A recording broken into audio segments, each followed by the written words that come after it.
Wow. Hey everyone, I'm Christina Milian. Now I'm a singer, I'm an actress, but most importantly, I'm a reader and an eater. And I'm here today with Reese's Book Club to bring you our take on a cooking show, something that really turns the page. This is Eat the Book. Let's take the food to the garden, said Kiko. Yes, let's, cried Charlotte. The patio was shaded, somehow cool, in the middle of the day. Kiko set a table with linen napkins and put out chilled bottles of pink Geloza wine. Kiko brought pastries, rabbit stew, beef with olives, and fresh stonefish seared with herbs and served with lemon. They feasted, surrounded by Aleppo pine trees. I want to eat the book.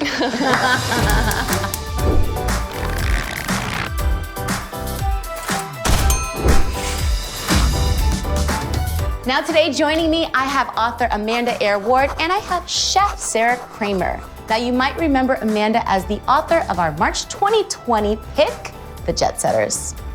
Let's talk about it. Let's dive into The Jetsetters because this is such a fun, emotional roller coaster in a way, because I mean, isn't any dysfunctional family dysfunction?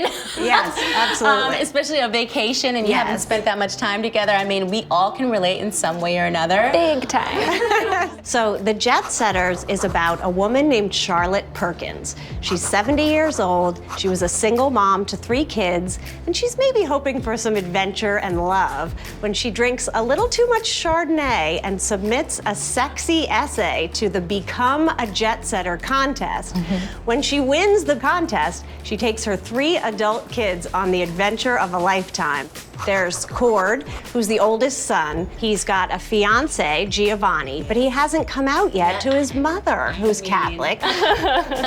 There's Lee, who's pretending to her family that she's a fabulously successful actress when she's living in the back of a rental car. Yikes. A lot of secrets going on here.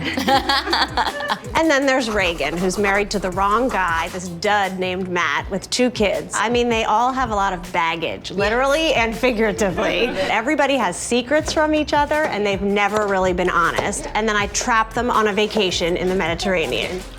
And then, of course, there's this surprise kind of romance that happens. Oh, yes. And of course, there's food involved. You made me hungry. I know, I'm starting to get hungry. And the setup, it sounds so beautiful in my mind. And I'm like, okay, what's Sara gonna do today? I can't wait to see. You guys ready to cook some rabbit? Yeah, totally. I am gonna be making a rabbit stew. It is one of the prominently featured dishes in your book in that moment that you read about earlier, which was awesome for me because rabbit stew is one of the signature dishes on my menu and has been since we opened at Kismet, which is great.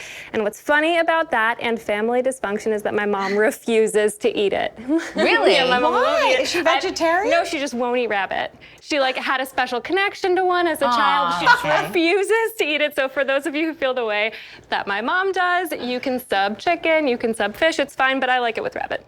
And we're having it with a little cucumber yogurt dip called Tzatziki. Ooh, yum. And a malawach bread, which is like a buttery, griddled, flaky bread that's great for sopping it all up. I love that you're bringing this to the table. It's gonna be amazing. So I think we can all relate. Well, I don't know, I don't want to speak for everyone, but I've gone on a couple of family vacations myself. I remember this one time we had this huge argument, but let me tell you, it was the best. It was the best therapy that we've ever had. There's something about being on a shared adventure together. You know, it's very stressful because you can't go away. The characters in this book are stuck together. You know, and if something difficult comes up at the dinner table from their childhood or something, they have to address it. Ooh, this is smelling amazing. It does smell really good. So I have been cooking this recipe specifically for quite a long time. And it's one that's very close to my heart. And it's one that also originates with my family. Are some of the elements, especially like the family dysfunction, is any of it mirrored by anything? It's completely fiction. But I will say, I think every family has their own dysfunction. And to some extent, my family, when we're together, we act like we're little kids again. And we have all of our same squabbles that we had when we were little. I think my sisters and I are still like how we were as kids. We were super tight, but something about our childhood really made us really close, and they were my best friends, and they still are my best friends. That's very sweet. You're gonna make me cry. Or is it the onions? My family and I, when we see each other now, it's actually it's pretty good. It's pretty like adult, and it's also in short spurts. It's not like being trapped together on a vacation. Oh my, it's so beautiful. The tomatoes are gorgeous. I think I can do this. And then give it a whack in the bowl. Perfect, nice. that's perfect.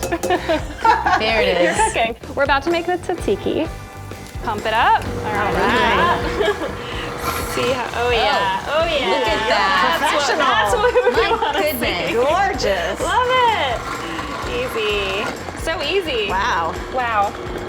Thrilled. Ooh. And it's so flavorful, it's so good, and it's so beautiful. It looks magical. In Athens, they would serve the tzatziki with pork chops. There's a big family fight while they're eating pork chops and tzatziki in the Jetsetters. I would never fight over pork chops. I might fight over a pork chop. Exactly. So this is the griddle. It is like a pan, but flat. Oh, Yeah, fantastic. just put on top of your burners. So this is malawa, which is a Yemeni bread that they serve a lot in Israel, that I grew up eating. Just gonna get it nice and toasty and crispy on both sides. I need a griddle. Why don't you give it a taste for me? It's perfect. Well, It's perfect. that's what I You're like to good. hear. Can't I have a try? I'm so sorry. Oh, that is gorgeous. Easy. So easy. See, I thought I was gonna be the favorite sister here. I know, there's always a favorite. Right? There's the favorite. But so are you. That's what my mom used to say. And that's what I say to my kids too. All right. Oh boy. I wish I had this dishwasher at home. Very nice. And a third rack and everything. So I have some questions from Reese's book club community. Here we go. So Charlotte isn't your typical romantic lead. What drew you to write about someone finding love later in life? Oh, that is such a great question. So Charlotte, as we said, is the 70-year-old. She's been a single mom, raised her kids. She deserves some love. And I really wanted to explore female desire in older ages because I don't think we see enough of that. And I felt like I could still, no matter what age she is, I still feel like I related to her story. Well, she had this wild past, and I think she thought, oh, that's the greatest time of my life when I was young, and now it's over. But it's not over for Charlotte. Yes. You can give one character their own book, who would it be? There's a character in this book who's my favorite. Okay. His name is Giovanni. He's Cord's fiance, and I love him, and I keep thinking about him. So I think he might have a whole book of his Spin-off. own. You gave him a great name. I see him in Hawaii, so I think of the title Giovanni in Hawaii. Is Giovanni him in Hawaii or you in Hawaii? I have to go do the research. You took your own family on vacation as part of the process for this book. Did any of these moments make it into the story? That's interesting because I was on the same trip, but I was with my kids. It's sort of magical when you get out of your real life and you can connect in a much more intense way on vacation, I think. I do think the way that the characters connected in this real and true way by the end of the book is inspired by the way I was able to connect with my kids. That was a great answer. That's very sweet. It's true. Thank you. Finally, the elevator came and whisked her back up into the passenger area. And then an apparition, her porter, Paros. He stood at the end of a long hallway. Was he real or just a dream? She wanted to run toward him, to crash into him, to wrap her arms around him, allow him to lift her up, carry her soundlessly across the miles of carpet to her stateroom. If she acknowledged the flame of her need, Charlotte feared it would consume her. Mrs. Perkins, said Paros, is that you? Wow, okay, that was pretty hot. I think I need a drink. I can make that happen. Let's make a Mediterranean-style cocktail today. Starting with raw honey syrup. I am measuring out 1 cup of honey. Let's get a little spoon to help me out here. No one needs to work this hard for a cocktail. So to that, I'm going to add 1/3 cup of hot water. Great, so I'm just gonna whisk this in. Honey syrup ready.